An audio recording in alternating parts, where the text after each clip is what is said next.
अध्याय 27 भागवत और विष्णु सहस्त्र नाम प्रदान कर अनुग्रहित करना।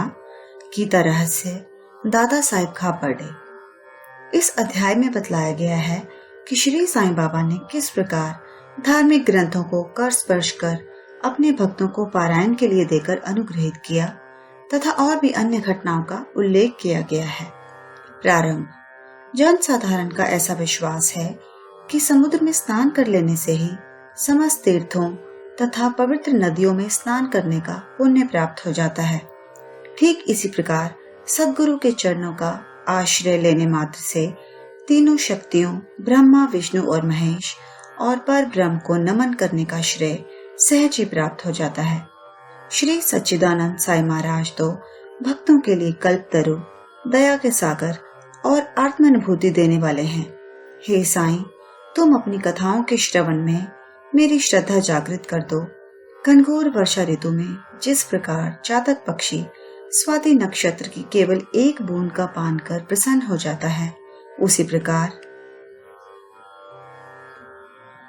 अपनी कथाओं के सार सिंधु से प्रकटित एक जलकण का सहस्त्रांश दे दो, जिससे पाठकों और श्रोताओं के हृदय तृप्त होकर प्रसन्नता से भरपूर हो जाएं, शरीर से स्वेद प्रवाहित होने लगे, आंसुओं से नेत्र परिपूर्ण हो जाएं, प्राण स्थिरता पाकर चित्त एकाग्र हो जाए और पल पल पर रोमांच हो उठे।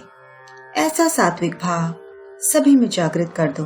पारस्परिक वैमनस्य तथा वर्ग अपवर्ग का भेदभाव नष्ट कर दो, जिससे वे तुम्हारी भक्ति में सिसकें, बिलखें और कंपित हो उठें। यदि ये सब भाव उत्पन्न होने लगे तो इसे गुरु कृपा के लक्षण जानो। इन भावों को अंतःकरण में उदित देखकर गुरु अत्यंत प्रसन्न होकर तुम्हें आत्मानुभूति की ओर अग्रसर करेंगे। माया से मुक्त होने का एकमात्र सहज उपाय अनन्य भाव से केवल श्री साईं बाबा की शरण जाना ही है। वेद वेदांत भी माया रूपी सागर से पार नहीं उतार सकते।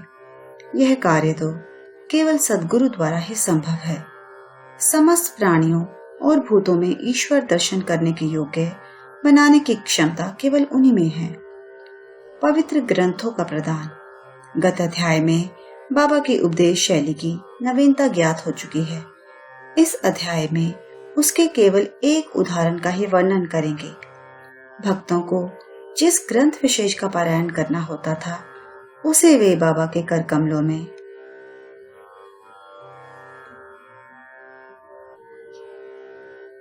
भेंट कर देते थे, और यदि बाबा उसे अपने कर कमलों से स्पर्श कर लौटा देते तो वे उसे स्वीकार कर लेते थे। उनकी ऐसी भावना हो जाती थी कि ऐसे ग्रंथ का यदि नित्य पठन किया जाएगा तो बाबा सदैव उनके साथ ही होंगे। एक बार काका महाजनी श्री एकनाथी भागवत लेकर शिरडी आए। श्यामा ने यह ग्रंथ अध्ययन के लिए उनसे ले लिया और उसे लिए हुए वे मस्जिद में पहुंचे। तब बाबा ने वह ग्रंथ श्यामा से ले लिया और उन्होंने उसे स्पर्श कर कुछ विशेष पृष्ठों को देखकर उसे संभाल कर रखने की आज्ञा देकर वापस लौटा दिया। श्यामा ने उन्हें बताया कि यह ग्रंथ तो काका साहिब का है और उन्हें इसे वापस लौटाना है। तब बाबा कहने लगे कि नहीं नहीं, यह ग्रंथ तुम्हें दे रहा हूँ, तुम इसे सावधानी से अपने पास रखो, यह तुम्हें अत्यंत उपयोगी सिद्ध होगा। कुछ दिनों के पश्चात काका महाजनी पुनः श्री एकनाथी भागवत की दूसरी प्रति लेकर आए और बाबा के कर कमलों में भेंट कर दी, जिसे बाबा ने प्रसाद स्वरूप लौटाकर उन्हें भी उसे सावधानी से संभाल कर रखने की आज्ञा दी। साथ ही बाबा ने उन्हें आश्वासन दिया कि यह तुम्हें उत्तम स्थिति में पहुंचाने में सहायक सिद्ध होगा। काका ने उन्हें प्रणाम कर उसे स्वीकार कर लिया। श्यामा और विष्णु सहस्त्रनाम। श्यामा बाबा के अंतरंग भक्तों में से एक थे। इस कारण बाबा उन्हें विष्णु सहस्त्रनाम प्रसाद रूप में देने की कृपा करना चाहते थे। तभी एक रामदासी आकर कुछ दिन शिरडी में ठहरा। वह नित्य नियमानुसार प्रातःकाल उठता और हाथ मुंह धोने के पश्चात स्नान कर भगवा वस्त्र धारण करता तथा शरीर पर भस्म लगाकर विष्णु सहस्त्र नाम का जाप किया करता था और बहुधा इन्हीं ग्रंथों को ही पढ़ा करता था। कुछ दिनों के पश्चात बाबा ने श्यामा को भी विष्णु सहस्त्रनाम से परिचित कराने का विचार कर रामदासी को अपने समीप बुलाकर उससे कहा कि मेरे उदर में अत्यंत पीड़ा हो रही है और जब तक मैं सोनामुखी का सेवन ना करूंगा तब तक मेरा कष्ट दूर न होगा। तब रामदासी ने अपना पाठ स्थगित कर दिया और वह औषधि लाने बाजार चला गया। उसी समय बाबा अपने आसन से उठे और जहां वह पाठ किया करता था वहां जाकर उन्होंने विष्णु सहस्त्रनाम की वह पुस्तिका उठाई और पुनः अपने आसन पर विराजमान होकर श्यामा से कहने लगे कि यह पुस्तक अमूल्य और मनोवांछित फल देने वाली है, इसलिए मैं तुम्हें इसे प्रदान कर रहा हूँ ताकि तुम इसका नित्य पठन करो। एक बार जब मैं बहुत रुग्ण था तो मेरा हृदय धड़कने लगा, मेरे प्राण पखेरु उड़ना ही चाहते थे कि उसी समय मैंने इस सद्ग्रंथ को अपने हृदय पर रख लिया। कैसा सुख पहुंचाया इसने। उस समय मुझे ऐसा ही भान हुआ मानो अल्लाह ने स्वयं ही पृथ्वी पर आकर मेरी रक्षा की। इस कारण यह ग्रंथ मैं तुम्हें दे रहा हूँ। इसे थोड़ा धीरे धीरे कम से कम एक श्लोक प्रतिदिन अवश्य पढ़ना, जिससे तुम्हारा बहुत भला होगा। तब श्यामा कहने लगे कि मुझे इस ग्रंथ की आवश्यकता नहीं, क्योंकि इसका स्वामी रामदासी अति क्रोधी व्यक्ति है जो व्यर्थ ही अभी आकर लड़ने को तैयार हो जाएगा। अल्प शिक्षित होने के नाते मैं संस्कृत भाषा में लिखित इस ग्रंथ को पढ़ने में भी असमर्थ हूँ। श्यामा की धारणा थी कि बाबा मेरे और रामदासी के बीच मनमुटाव करवाना चाहते हैं, इसीलिए उन्होंने यह नाटक रचा है। बाबा का विचार उनके प्रति क्या था यह उनकी समझ में न आया। बाबा येन केन प्रकारेण विष्णु सहस्त्रनाम उसके कंठ में उतार देना चाहते थे। वे तो अपने एक अल्प शिक्षित अंतरंग भक्त को सांसारिक दुखों से मुक्त कर देना चाहते थे। ईश्वर नाम के जाप का महत्व तो सभी को विदित ही है, जो हमें पापों से बचाकर कुप्रवृत्तियों से हमारी रक्षा कर जन्म तथा मृत्यु के बंधन से छुड़ा देता है। यह आत्मशुद्धि के लिए एक उत्तम साधन है, जिसमें न किसी सामग्री की आवश्यकता है और न किसी नियम के बंधन की। इससे सुगम और प्रभावकारी साधन अन्य कोई नहीं। बाबा की इच्छा तो श्यामा से यह साधना कराने की थी, परंतु श्यामा ऐसा ना चाहते। इसीलिए बाबा ने उन पर दबाव डाला। ऐसा बहुधा सुनने में आया है कि बहुत पहले श्री एकनाथ महाराज ने भी अपने एक पड़ोसी ब्राह्मण से विष्णु सहस्त्रनाम का जाप करने के लिए आग्रह कर उसकी रक्षा की थी। विष्णु सहस्त्रनाम का जाप चित्त शुद्धि के लिए एक श्रेष्ठ तथा सरल मार्ग है। इसीलिए बाबा ने श्यामा को अनुरोध पूर्वक इसके जाप में प्रवृत्त किया। रामदासी बाजार से तुरंत सोनामुखी लेकर लौट आया। अन्ना चिंचनीकर जो वहीं उपस्थित थे प्राय पूरे नारद मुनि ही थे और उन्होंने उक्त घटना का संपूर्ण वृतांत रामदासी को बता दिया। रामदासी क्रोधावेश में आकर श्यामा की ओर लपका और कहने लगा कि यह तुम्हारा ही कार्य है, जो तुमने बाबा के द्वारा मुझे उदर पीड़ा के बहाने औषधि लेने को भेजा। यदि तुमने पुस्तक ना लौटाई तो मैं अपना सिर तोड़ दूंगा। श्यामा ने उसे शांतिपूर्वक समझाया, परंतु उनका कहना व्यर्थ ही हुआ। तब बाबा प्रेम पूर्वक बोले कि अरे रामदास, यह क्या बात है, क्यों उपद्रव कर रहे हो?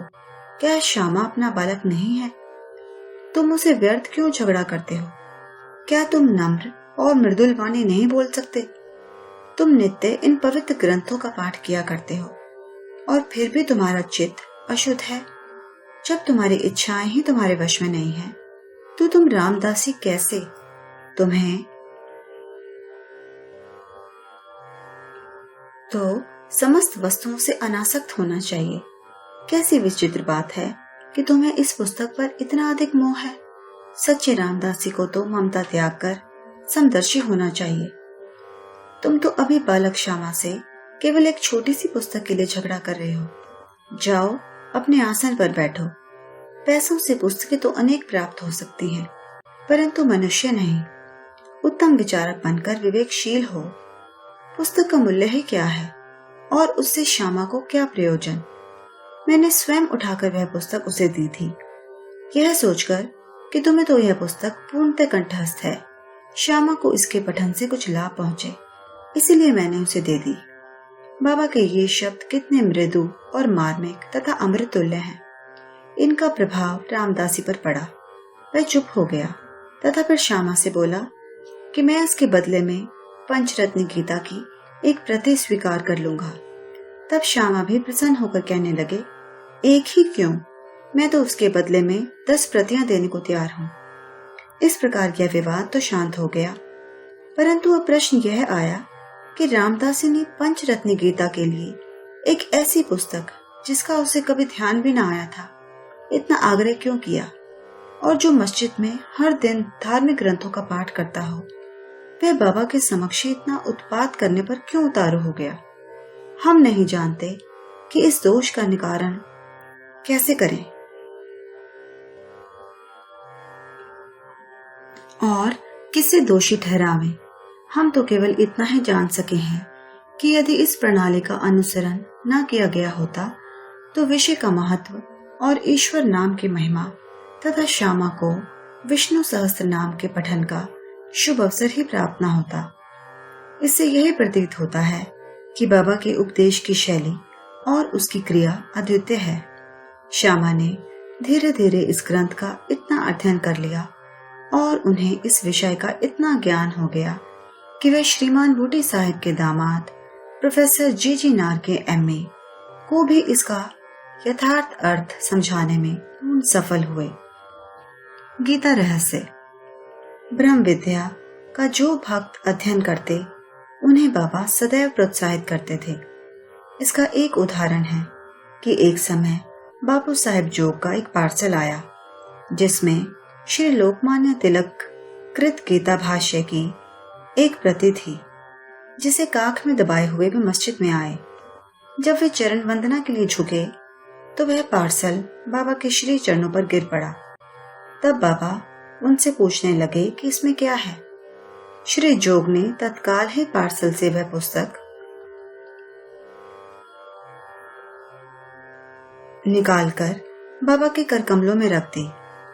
बाबा ने थोड़ी देर उसके कुछ पृष्ठ देखकर जेब में से 1 रुपया निकाला और उसे पुस्तक पर रखकर जोग को लौटा दिया और कहने लगे कि इसका ध्यान पूर्वक अध्ययन करते रहो, इससे तुम्हारा कल्याण होगा। श्रीमान और श्रीमती खापर्डे। एक बार श्री दादा साहेब खापर्डे सकुटुंब शिरडी आए और कुछ मास वहीं ठहरे। उनके ठहरने के नित्य कार्यक्रम का वर्णन श्री साईं लीला पत्रिका की प्रथम भाग में प्रकाशित हुआ है। दादा कोई सामान्य व्यक्ति न थे। वे एक धनाढ्य और अमरावती के सुप्रसिद्ध वकील तथा केंद्रीय धारा सभा के सदस्य थे। वे विद्वान और प्रवीण वक्ता भी थे। इतने गुणवान होते हुए भी उन्हें बाबा के समक्ष मुंह खोलने का साहस न होता था। अधिकांश भक्तगण तो बाबा से हर समय अपनी शंका का समाधान कर लिया करते थे। केवल 3 व्यक्ति खापर्डे, नूलकर और बूटी ही ऐसे थे जो सदैव मौन धारण किए रहते तथा अति विनम्र और उत्तम प्रकृति के व्यक्ति थे। दादा साहेब विदारण्य स्वामी द्वारा रचित पंचदशी नामक प्रसिद्ध संस्कृत ग्रंथ, जिसमें अद्वैत वेदांत का दर्शन है, उसका विवरण दूसरों को तो समझाया करते थे, परंतु जब वे बाबा के समीप मस्जिद में आए तो वे एक शब्द का भी उच्चारण न कर सके। यथार्थ में कोई व्यक्ति, चाहे वे जितना वेद वेदांतों में पारंगत क्यों न हो, परंतु ब्रह्म पद को पहुंचे हुए व्यक्ति के समक्ष उसका शुष्क ज्ञान प्रकाश नहीं दे सकता। दादा 4 मास तथा उनकी पत्नी 7 मास वहां ठहरी। वे दोनों अपने शिरडी प्रवास से अत्यंत प्रसन्न थे। श्रीमती खापर्डे श्रद्धालु तथा पूर्ण भक्त थी, इसीलिए उनका साईं चरणों में अत्यंत प्रेम था। प्रतिदिन दोपहर को वे स्वयं नैवेद्य लेकर मस्जिद को जाती और जब बाबा उसे ग्रहण कर लेते तभी वे लौटकर अपना भोजन किया करती थी। बाबा उनकी अटल श्रद्धा की झांकी का दूसरों को भी दर्शन कराना चाहते थे। एक दिन दोपहर को वे साझा पूरी भात, सार, खीर और अन्य भोज्य पदार्थ लेकर मस्जिद में आई। और दिनों तो भोजन प्राय घंटों तक बाबा की प्रतीक्षा में पड़ा रहता था। परंतु उस दिन वे तुरंत ही उठे और भोजन के स्थान पर आकर आसन ग्रहण कर लिया और थाली पर से कपड़ा हटाकर उन्होंने रुचिपूर्वक भोजन करना प्रारंभ कर दिया। तब श्यामा कहने लगे कि यह पक्षपात क्यों? दूसरों की थालियों पर तो आप दृष्टि तक नहीं डालते, उल्टे उन्हें फेंक देते हैं, परंतु आज इस भोजन को आप बड़ी उत्सुकता और रुचि से खा रहे हैं। आज इस बाई का भोजन आपको इतना स्वादिष्ट क्यों लगा? यह विषय तो हम लोगों के लिए एक समस्या बन गया है। तब बाबा ने इस प्रकार समझाया, सचमुच ही इस भोजन में एक विचित्रता है। पूर्व जन्म में यह बाई एक व्यापारी की मोटी गाय थी जो बहुत अधिक दूध देती थी। पशु योनि त्याग कर इसने एक माली के कुटुंब में जन्म लिया। उस जन्म के उपरांत फिर यह एक क्षत्रिय वंश में उत्पन्न हुई और इसका ब्याह एक व्यापारी से हो गया। इस बार एक ब्राह्मण के घर उनका जन्म हुआ है। दीर्घकाल के पश्चात इससे भेंट हुई है, इसीलिए इनकी थाली में से प्रेम पूर्वक 4 ग्रास तो खा लेने दो। ऐसा कहकर बाबा ने भर पेट भोजन किया और फिर हाथ मुंह धोकर और तृप्ति की 4-5 डकारे लेकर वे अपने आसन पर पुनः विराजे। फिर श्रीमती खापर्डे ने बाबा को नमन किया और उनके पाद सेवन करने लगी। बाबा उनसे वार्तालाप करने लगे और साथ साथ उनके हाथ भी दबाने लगे। इस प्रकार परस्पर सेवा करते देख श्यामा मुस्कुराने लगा और बोला कि देखो तो यह एक अद्भुत दृश्य है कि भगवान और भक्त एक दूसरे की सेवा कर रहे हैं। उनकी सच्ची लगन देखकर बाबा अत्यंत कोमल तथा मृदु शब्दों में अपने श्रीमुख से कहने लगे कि अब सदैव राजा राम का जाप किया करो, और यदि तुमने इसका अभ्यास क्रमबद्ध कर लिया तो तुम्हें अपने जीवन के ध्येय की प्राप्ति अवश्य हो जाएगी। तुम्हें पूर्ण शांति प्राप्त होकर अत्यधिक लाभ होगा। आध्यात्मिक विषयों से अपरिचित व्यक्तियों के लिए यह घटना साधारण से प्रतीत होगी, परंतु शास्त्रीय भाषा में यह शक्तिपात के नाम से विदित है, अर्थात गुरु द्वारा शिष्य में शक्ति संचार करना। बाबा के वे शब्द कितने शक्तिशाली और प्रभावकारी थे जो एक क्षण में ही हृदय कमल में प्रवेश कर गए और वहां अंकुरित हो उठे। यह घटना गुरु शिष्य संबंध के आदर्श के घोतक है। गुरु शिष्य दोनों को एक दूसरे को अभिन्न जानकर प्रेम और सेवा करनी चाहिए, क्योंकि उन दोनों में कोई भेद नहीं है। वे दोनों अभिन्न और एक ही हैं, जो कभी पृथक नहीं हो सकते। शिष्य गुरुदेव के चरणों पर मस्तक रख रहा है, यह तो केवल बाहरी दृश्य मात्र है। आंतरिक दृष्टि से दोनों अभिन्न और एक ही है, तथा जो उनमें भेद समझता है वह अभी अपरिपक्व और अपूर्ण ही है। श्री सद्गुरु साईनाथ अर्पणमस्तु। शुभम भवतु।